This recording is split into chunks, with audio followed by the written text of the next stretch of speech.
all the research I've done on hormones and looking at hormones and what's happening to us through this perimenopausal years is that I call it a neurochemical armor. As our hormones start to come down, estrogen and progesterone and testosterone also stimulated different types of neurotransmitters like serotonin and dopamine and GABA.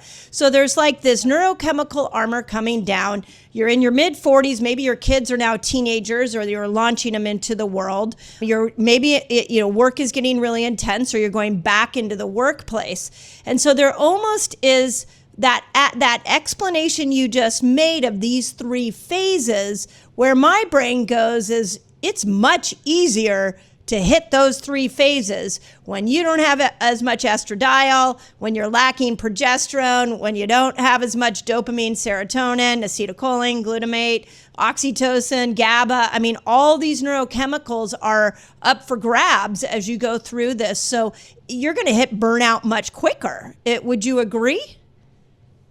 Yeah, you're going to have so much less reserve.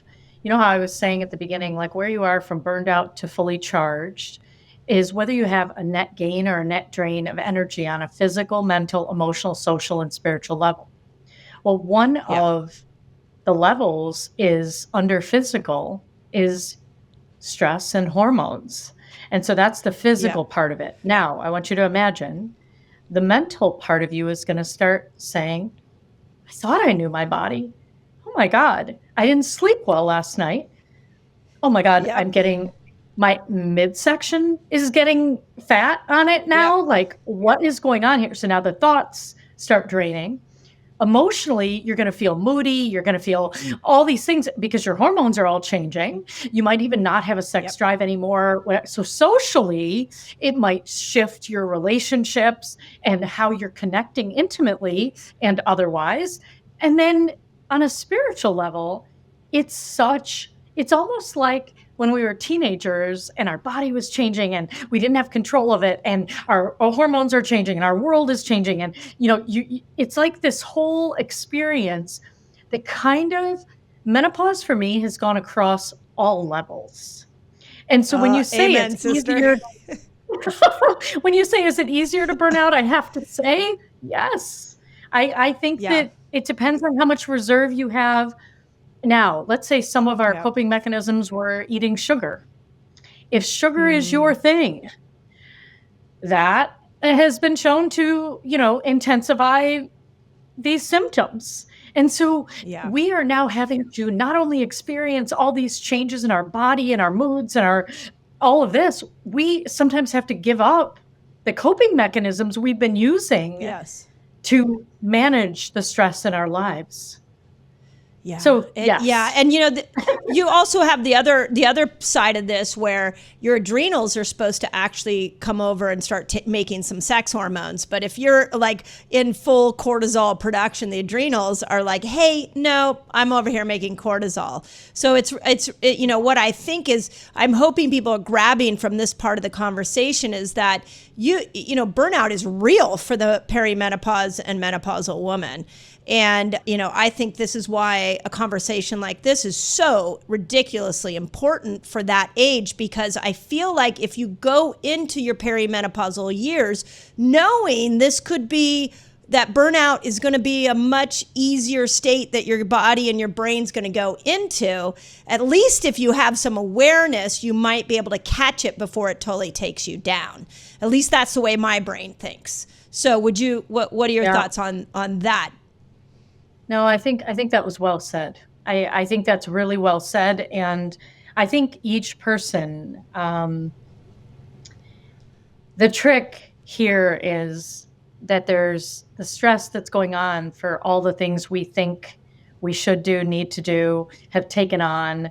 What happens is now our physicality in totality is at play with perhaps we're people who don't have strong enough boundaries. We think we need to take care of the kids and we need to take care of our partner and we need to take care of the house and we better be an amazing, career woman and who knows what we've taken on. But now, because this layer comes on, it's actually a wake-up call to ask us if the way we've been doing things is actually working. And now it's time. Now it's time to I take care love of that. us. And our body is Yes. saying, you got to prioritize me. I've been carrying you around Yes. for a really long time. And please, please, please come back to me. And it stops us in our tracks. Yeah. Thank you for saying that, because earlier this week I brought Dr. Lisa Mosconi on, and the female brain researcher, and she just put out a book called The Menopause Brain. And I asked her, tell me what's going on to the brain during perimenopause and menopause. And she brought something to my attention that I had never heard, and it's called the grandmother effect. Have you heard of the grandmother effect? I haven't. Tell me. So it's where the brain starts to prune in the perimenopause years, the brain gets rid of the neurons that are no longer necessary, and it starts to rebuild parts of the brain that actually moves it into this highly productive state in 6 years into our postmenopausal years.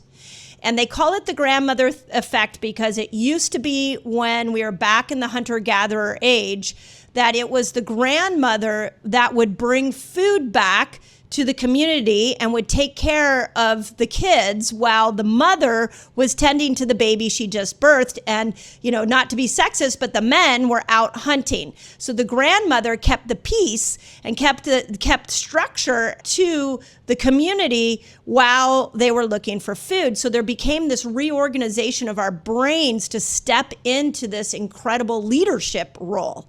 And the reason that I bring that up is that I think what's happening is that I love this idea of this neuronal pruning, where the brain is like actually kind of changing the neurons that it doesn't need anymore and bringing new neurons online. That in that state, we also may be more susceptible to burnout, because there's a massive brain change that's going on. But if we could take work like yours and hers, and we could bring them together and say, okay, perimenopausal women, so this brain change is going on. There's a really positive place you're going to land maybe a decade from now. But we've given language to the vulnerability of your brain as it goes through this change. Now you just gave us language to identify it. So now what do we do about that? Because I don't think it's acceptable to have us suffer for 10 years through that process. Yeah. I think what it is? I think the biggest thing it does is women really do start to reevaluate. They start to reflect. They start to reevaluate. It gives them, if they haven't been someone who's been sharing vulnerably with others, they take it to the next level of doing that. Or maybe they did share vulnerably, but they haven't done that. And so now they begin to talk about things on another level. And I think it's so beautiful, because now, I mean, I've been going through it for a while, and I have been fortunate to have a partner who is empathic about it. And, how can I support you? Do you want me to rub your back? Like, do you want me to stay away from you? Like, just tell me how I can help you. Amazing. And I gotta say, that's amazing, because most of my life I actually haven't had that.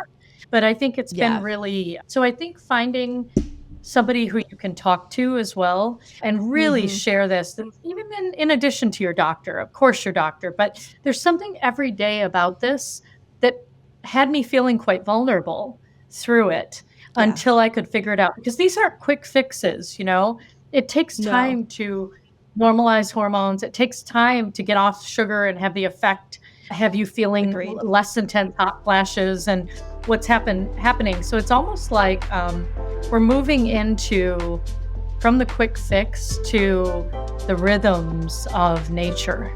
And I love that. How each one of us, I love that. Yeah, how each one of us surrenders to that happening, I think is an art. So beautiful.